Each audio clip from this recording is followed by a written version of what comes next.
Hamdan wa syukranillah, sholatan wassalaman ala rasulillah, amma ba'd. Yang terhormat Bapak Kepala SD Negeri 1 Cidolo, yang saya hormati Bapak Ibu Guru SD Negeri 1 Cidolo. Alhamdulillah hari ini kita bisa bertemu lagi bersama guru-guru semuanya yang hebat-hebat tentunya dalam kegiatan saling sharing gitulah, karena banyak sekali hal-hal yang harus nyampe ke Bapak Ibu semuanya. Dalam bulan suci Ramadan ini kita ada dibagi ke dalam 3 fase ya. Fase pertama 10 hari pertama itu ada keutamaannya, itu kan Allah menurunkan rahmat untuk kita. Di mulai tanggal 1 sampai tanggal 10 Allah menurunkan rahmat. Dan kita sedang beradaptasi asal antara puasa, tarawih malam, akhirnya bangun malam, dulu tarawih, dulu tadabur, ini beradaptasi dan justru ini rahmat Allah sedang turun-turunnya. Jadi dimanfaatkan dengan memperbaiki sholat kita kalau selama ini belum baik, itu juga sama mematahkan dirinya, karena kadang-kadang sholat kita kan lamun keimanan naik rajinnya, keimanan turun kan. Ya seperti itu. Mudah-mudahan di bulan suci ini kita terus tingkatkan lagi perbaikan dalam berbagai hal, terutama sholatnya, terus perbanyak tadarus Al-Quran dan perbanyak sedekah. Nah besok mulai tanggal 11 sampai tanggal 20 itu kan fase kedua. Nanti diturunkannya ampunan, dibuka pintu ampunan selebar-lebarnya oleh Allah, perbanyak istighfar nantinya ya. Terus di fase ketiga terbebas dari api neraka. Kenapa ada seperti itu? Karena di fase ketiga itu kita berburu Lailatul Qadar, dan Lailatul Qadar itu lebih baik daripada 1000 bulan. Jadi sudah dilipat gandakan oleh Allah di bulan suci Ramadan ini, dilipat-lipat gandakan lagi. Jadi amalan itu sama dengan kita melaksanakannya dengan 1000 bulan, masya Allah. Yang Bapak Ibu, karena ini amanah harus disampaikan ke Bapak Ibu semuanya. Deep learning, media pembelajaran dalam pendekatan deep learning. Bapak Ibu ketahui tentang deep learning? Deep itu apa Bapak Ibu? Deep itu apa? Dalam. Learning itu apa? Pembelajaran. Yang seperti apa ya pembelajaran mendalam itu? Kita sudah melaksanakan pembelajaran di sekolah dengan menggunakan kurikulum 2013 waktu itu ya. Pendekatan yang digunakannya itu scientific. Terus metode yang dipakai PBL. Singkatan dari apa Bapak Ibu? Problem based learning. PJBL. Project based learning. DBL. Nah itu di kurikulum 2013. Selanjutnya ada KURMER, kurikulum merdeka. Pendekatan yang digunakan adalah diferensiasi dan sosial emosional. Apa yang Bapak Ibu ketahui tentang pendekatan diferensiasi ini? Diferensiasi yang menyesuaikan dengan kebutuhan siswa. Pendekatan diferensiasi itu betul sekali kita lebih melihatnya ke minat, bakat, dan karakteristik anak didik ya. Jadi seorang guru itu diumpamakan pedagang nasi padang. Ada jadi gila ya. Ketika kita masuk ke rumah makan padang, itu kan ada menu-menu ya. Ada cincang, ada rendang, ada goreng telur yang gitu ya, yang gede, ada toko dan lain sebagainya. Nah mereka kan beda-beda kan. Saya ingin sama anu, saya ingin sama anu. Nah baru dagang kan gitu kan. Jadi ada yang gaya belajarnya itu audio, ada yang visual, ada yang kinestetik, minatnya itu dia ke olahraga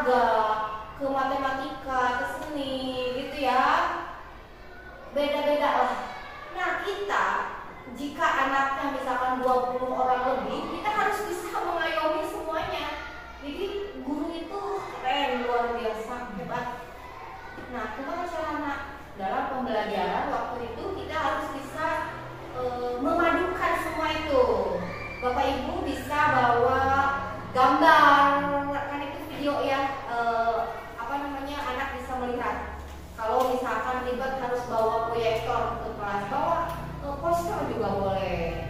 Kita setelkan musik, ada lagu yang mengiringi tentang hal itu misalkan. Ada juga praktek langsung karena anaknya kinestetik tidak cicing. Lamun diperdengarkan di audio, kalau menemukan gitu ya. Nah, kita gabungkan itu. Terus ada pendekatan sosial emosional seperti apa? Ada persepsi terlebih dahulu, memberikan motivasi supaya anak mau belajar. Ada anak diajak untuk berkesadaran penuh, dia siap untuk belajar hari itu. Itu jadi sosial emosionalnya kita titik gitu ya, supaya siap menerima materi pembelajaran.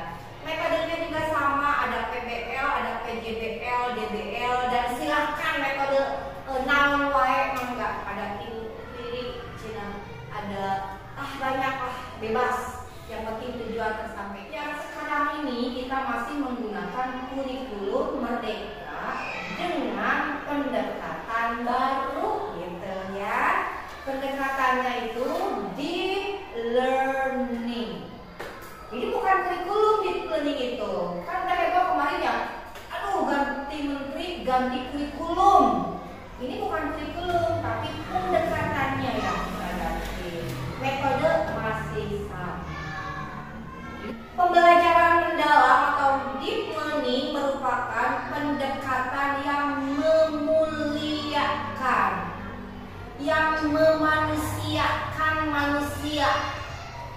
Gitu. Jadi lebih menghargai anak didik kita dengan menekankan pada penciptaan suasana belajar dan proses pembelajaran berkesadaran atau mindful, bermakna atau meaningful, dan menggembirakan atau joyful. Dan ini sebetulnya sudah terangkum dalam tadi sosial emosional, sudah sebetulnya, hanya istilahnya kita lebih spesifik lagi melalui olah pikir atau intelektual, olah hati atau etika, olah rasa, estetika, olahraga, kinestetik secara holistik dan terpadu. Ini ya, jadi Bapak Ibu, pembelajaran dalam itu kalau dibagankan seperti ini: berkesadaran, bermakna, menggembirakan. Anak-anak diajak untuk sadar penuh, tapi ingat harus bermakna. Jadi ketika keluar dari ruang kelas, ketika ditanya tadi belajar apa? Apa ya? Tuh, jadi jangan sampai gitu, berarti tidak bermakna. Anak harus sampai ngerti gitu. Oh iya, tadi tuh mempelajari dan harus seperti ini, gitu ya. Dan harus menggembirakan. Olah pikir, olah hati, olah rasa, olahraga untuk mewujudkan apa Bapak Ibu? Untuk mewujudkan profil lulusan. Ada berapa dimensi? 8. Kalau yang kemarin profil pelajar Pancasila, kalau sekarang istilahnya profil lulusan. Yang profil pelajar Pancasila ada 6, yang profil lulusan ada 8 dimensi. Kita akan cek apakah sama yang 8 dimensi dengan yang 6 dimensi. Kita cek 8 dimensi profil lulusan. Yang pertama, keimanan dan ketakwaan terhadap Tuhan Yang Maha Esa. Ada waktu kemarin Bapak Ibu? Ada ya. Beriman dan bertakwa pada Tuhan Yang Esa dan berakhlak mulia. Itu ya, ada berarti kemarin. Individu yang memiliki keyakinan teguh akan keberadaan Tuhan serta menghayati nilai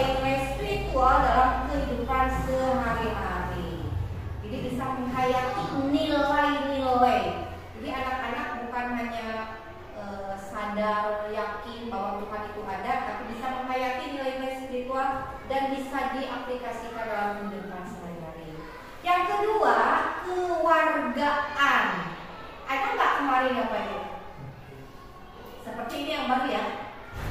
Individu yang memiliki rasa cinta tanah air, mentaati aturan dan norma sosial dalam kehidupan bermasyarakat, memiliki kepedulian, tanggung jawab sosial, serta berkomitmen untuk menyelesaikan masalah nyata terkait keberlanjutan manusia dan lingkungan. Kalau di anak pramuka ini tercantum dalam Trisakya yang disebutkan. Nah yang ketiga, penalaran kritis. Ada nggak kemarin? Ada ya? Bernalar kritis ya. Individu yang mampu berpikir secara logis, analitis, dan reflektif dalam memahami, mengevaluasi, serta memproses informasi untuk menyelesaikan masalah. Yang keempat, kreativitas. Ada Bapak Ibu kemarin? Ada ya, berpikir kreatif. Individu yang mampu berpikir secara inovatif, fleksibel, dan orisinal dalam mengolah ide atau informasi untuk menciptakan solusi yang unik dan bermanfaat. Dan kreatif. Jadi kalau ada masalah, kita jangan tutup uang. Kita jangan ngegelutan wae masalahnya gitu ya.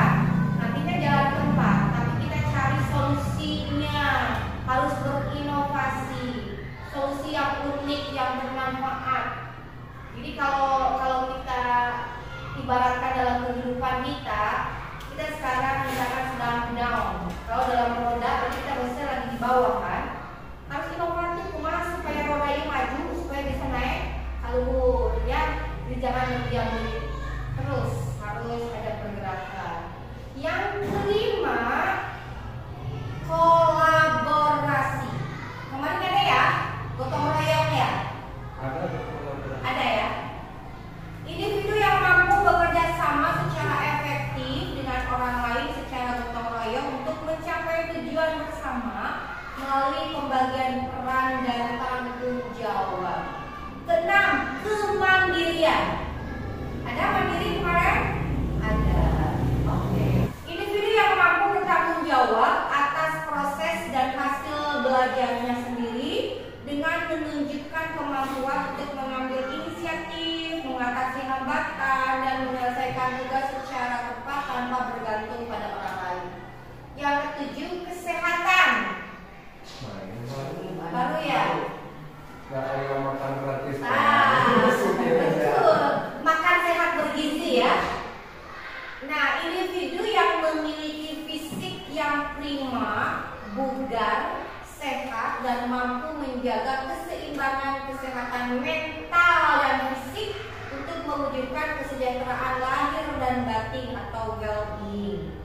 Jadi Bapak Ibu, kita sekarang ini dituntut untuk sehat lahir, sehat batin, sehat fisik, sehat mentalnya.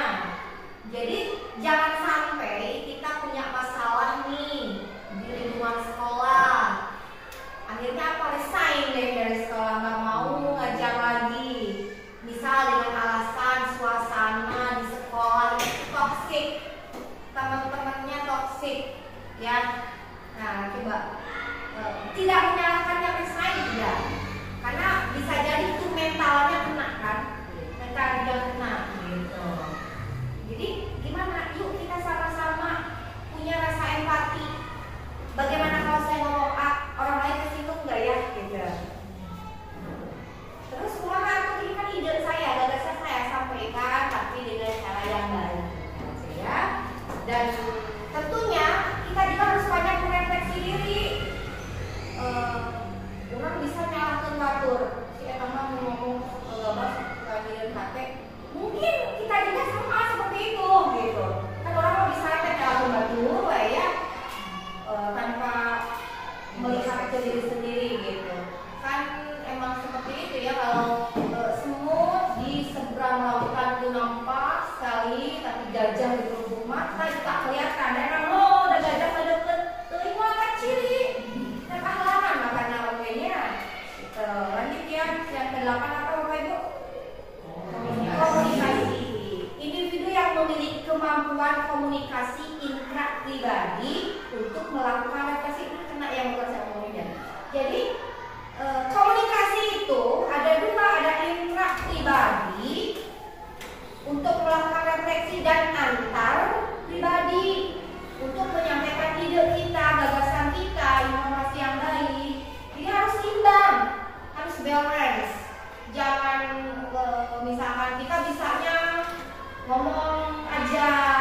anak F itu yang pertama kan fact, faktanya, feeling, perasaan, finding, ilmu baru yang mereka dapatkan, future, kedepannya anak mau seperti apa.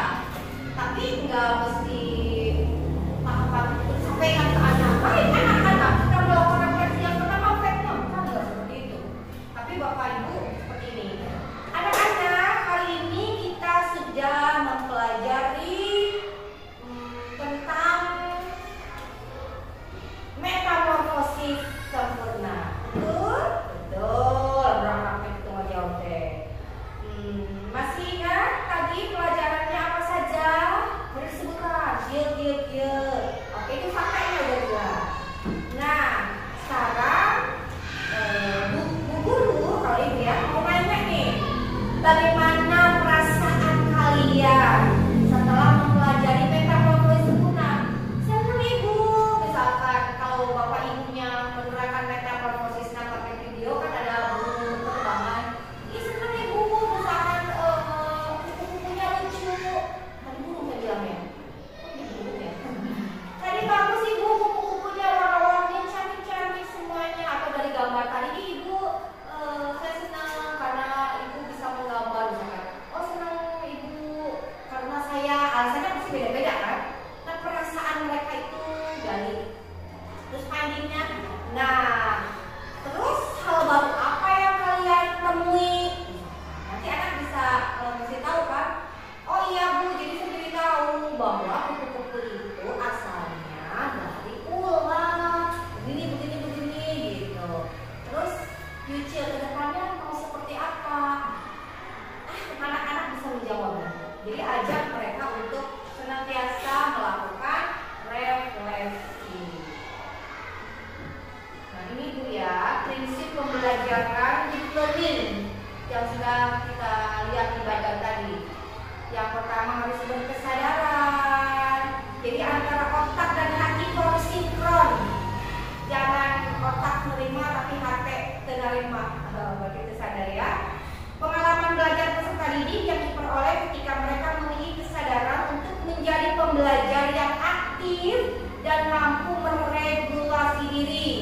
Peserta didik memahami tujuan pembelajaran, termotivasi secara intrinsik untuk belajar, serta aktif mengembangkan strategi belajar untuk mencapai tujuan. Jadi ada motivasi yang keluar dari diri mereka untuk mengikuti pelajaran kita. Nah yang kedua bermakna, peserta didik dapat menerapkan pengetahuannya ke dalam situasi nyata. Jadi tidak diawang-awang, tapi harus ada praktek langsung. Proses belajar peserta didik tidak hanya sebatas memahami informasi saja atau menguasai konten dari materi itu, tapi berorientasi pada kemampuan mengaplikasikan pengetahuan. Terus yang ketiga prinsipnya itu menggembirakan. Keren ya ini lagi senyum, senyumnya juga ini lebar. Pembelajaran yang menggembirakan itu merupakan suasana belajar yang positif, menantang, menyenangkan dan memotivasi. Nanti anak ada learning by doing. Jadi dia belajar sambil melakukan. Kan senang ya. Jadi menggembirakan itu bukan dari awal sampai akhir HWS breaking. Itu kita tunggu ya liburan bukan. Nanti ada ilmu yang mereka terima. Boleh nggak speaking? Boleh. Singkatan juga artinya itu kan S itu kan beku dingin. Break itu pecah. Itu kan untuk memecahkan kebekuan anak body kurang bisa tidik sekali lagi baru masuk pelajaran. Terus jangan panjang-panjang deh, minimal tentu semangat. Nah pengalaman belajar, memahami, mengaplikasi, merefleksi. Tahap awal peserta didik untuk aktif mengkonstruksi pengetahuan agar dapat memahami secara mendalam konsep atau materi dari berbagai sumber dan konteks. Pengetahuan pada fase ini terdiri dari pengetahuan pengetahuan esensial atau foundational knowledge, pengetahuan aplikatif atau applied knowledge, dan pengetahuan nilai dan karakter atau ya. Nah, jadi ini memanusiakan manusia di sini ya. Jika ada nilai kemanusiaannya. Terus ada mengaplikasi pengalaman belajar yang menunjukkan aktivitas peserta didik, mengaplikasi pengetahuan dalam kehidupan secara kontekstual. Pengetahuan yang diperoleh oleh peserta didik melalui pendalaman pengetahuan.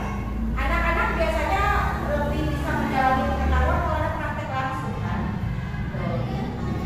Terus merefleksi, proses di mana peserta didik mengevaluasi dan memaknai proses serta hasil. Jadi proses dan hasil mereka evaluasi dari tindakan atau praktik nyata telah mereka lakukan. Jadi tadinya ada refleksi itu ya Bapak Ibu ya. Oke. Selanjutnya. Nah, pembelajaran yang interaktif, proses yang melibatkan peserta didik untuk aktif dalam proses pembelajaran baik fisik maupun mental. Ciri-cirinya terdapat variasi aktivitas dalam bentuk klasikal, kelompok, individu. Jadi jangan klasikal terus. Nanti kalau klasikal terus, anak pasif, nggak akan bisa aktif. Tapi kalau ada tugas mandirinya, ada tugas kelompoknya, anak dijamin bisa aktif. Jadi nanti yang pintar guru, murid mager seperti itu. Kadang-kadang guru tidak bawa apa-apa kan ke sekolah. Terus kata tuh nggak boleh ngajarin kita, udah tahu ngajarin kita kalau kebang-bang. Udah kan masih baru. Gitu. Terus dalam pembelajaran keterlibatan mental siswa cukup tinggi. Kita harus ingat Bapak Ibu, anak-anak sekarang ini mentalnya beda dengan anak-anak zaman dulu, zaman kita ya. Zaman dulu aja suka gedek, suka enak kalau ada guru yang dalam tanda kutip kurang menyenangkan, yang mengancam. Kata Pak Asep juga gitu ya, Pak Asep Gali mengatakan nggak suka dari agama.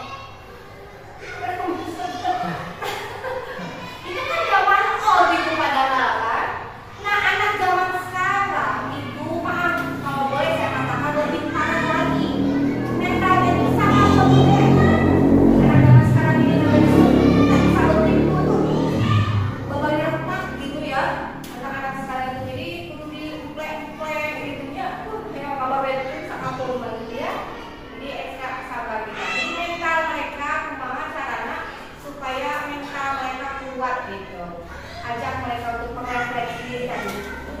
Ini kenapa harus ada refleksi? Karena tahu mental zaman Aida itu sinar refleksi teh, oh saya begini, dia begitu. Jadi sinar muhasabah menurut istilah Pak Firman namanya, kayak muhasabah ini. Terus guru hanya berperan sebagai fasilitator, pengelola kelas dan narasumber.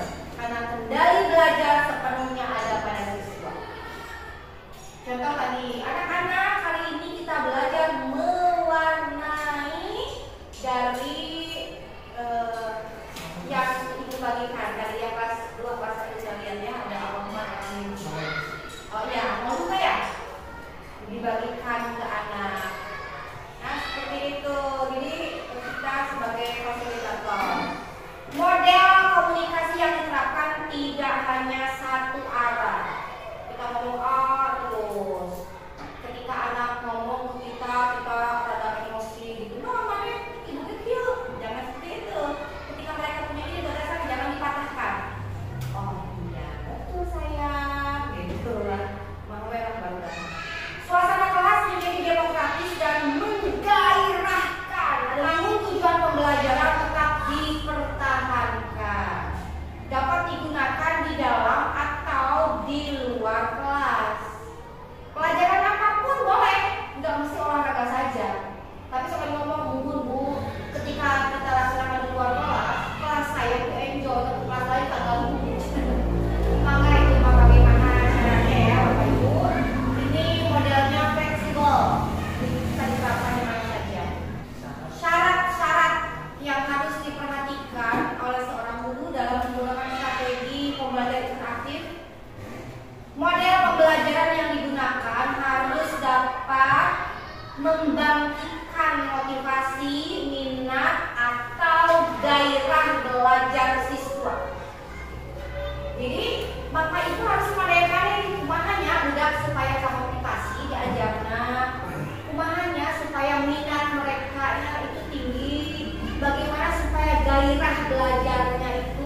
gairah hatinya untuk semangat gitu.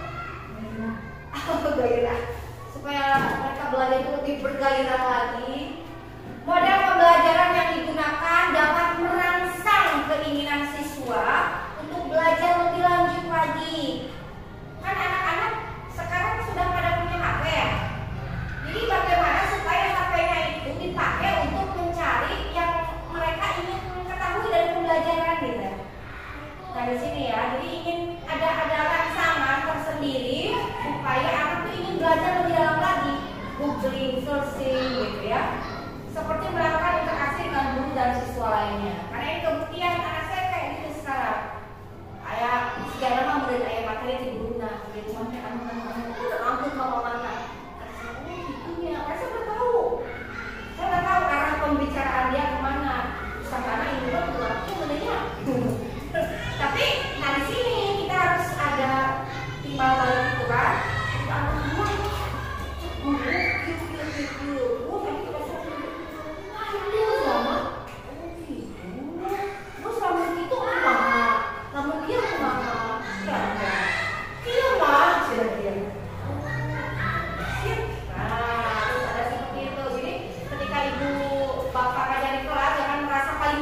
Sendiri ya, nanti ketika anak ngasih dapat apresiasi dengan baik. Terus selanjutnya, model pembelajaran harus mampu memberikan kesempatan bagi siswa untuk memberikan tanggapannya terhadap materi yang disampaikan. Itu sudah dibahas ini ya. Model pembelajaran harus dapat menjamin perkembangan kegiatan kepribadian siswa. Jelas juga ya Bapak Ibu ya. Model pembelajaran yang digunakan harus dapat mendidik siswa dalam teknik belajar sendiri dan cara memperoleh pengetahuan melalui usaha pribadi. Ya, ini udah dengan yang tadi ya, mereka ada motivasi sendiri. Model yang digunakan harus dapat menanamkan dan mengembangkan nilai-nilai value sekarang dan sikap siswa dalam kehidupan sehari-hari. Nah, saya ingat ketika dulu saya S1 Bapak Ibu, judul skripsi saya itu penampilan guru biologi dan pengaruhnya pada sikap siswa dalam mempelajari materi biologi. Mungkin salah saya Kak di belakang. Jadi ada hubungan ternyata nih Bapak Ibu, anak-anak bisa senang, bisa tadi punya minat, ada gairah belajar sama guru. Salah satunya penampilan guru harus rapi. Ya, makanya Bapak Ibu harus kalau baju setrika dulu, kalau baju sepatu disemir dulu, itu untuk disemir dulu.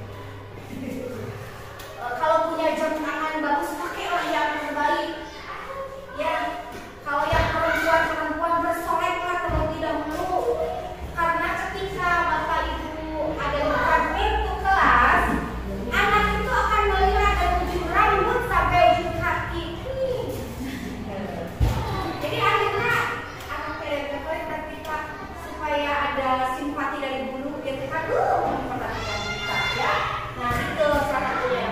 Dan ini sebetulnya saya buktikan ke almarhum bapak saya. Bapak saya itu guru SD juga dulu ya, di Sundang Jaya. Saya ketemu dengan salah satu muridnya. Dia lagi main ke rumah saya jualan kerudung. Oh, karena bapak saya mumun. Mandi ke air emot we ke bapak teh kumaha selalu ini supaya menarik minat anak mangga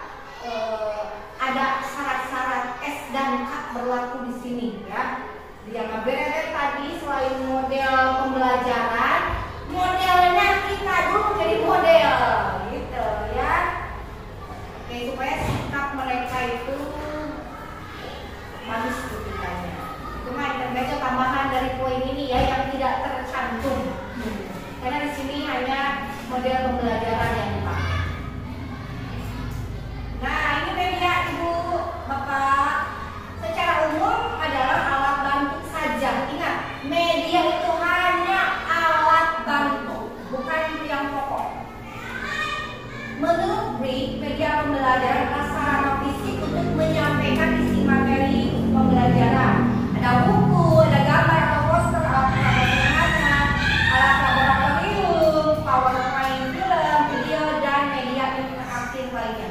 Tapi sekali lagi, media pembelajaran bukan yang utama. Nah ini ya, media visual bisa grafik, diagram, chart, bagan, poster, kartun, komik.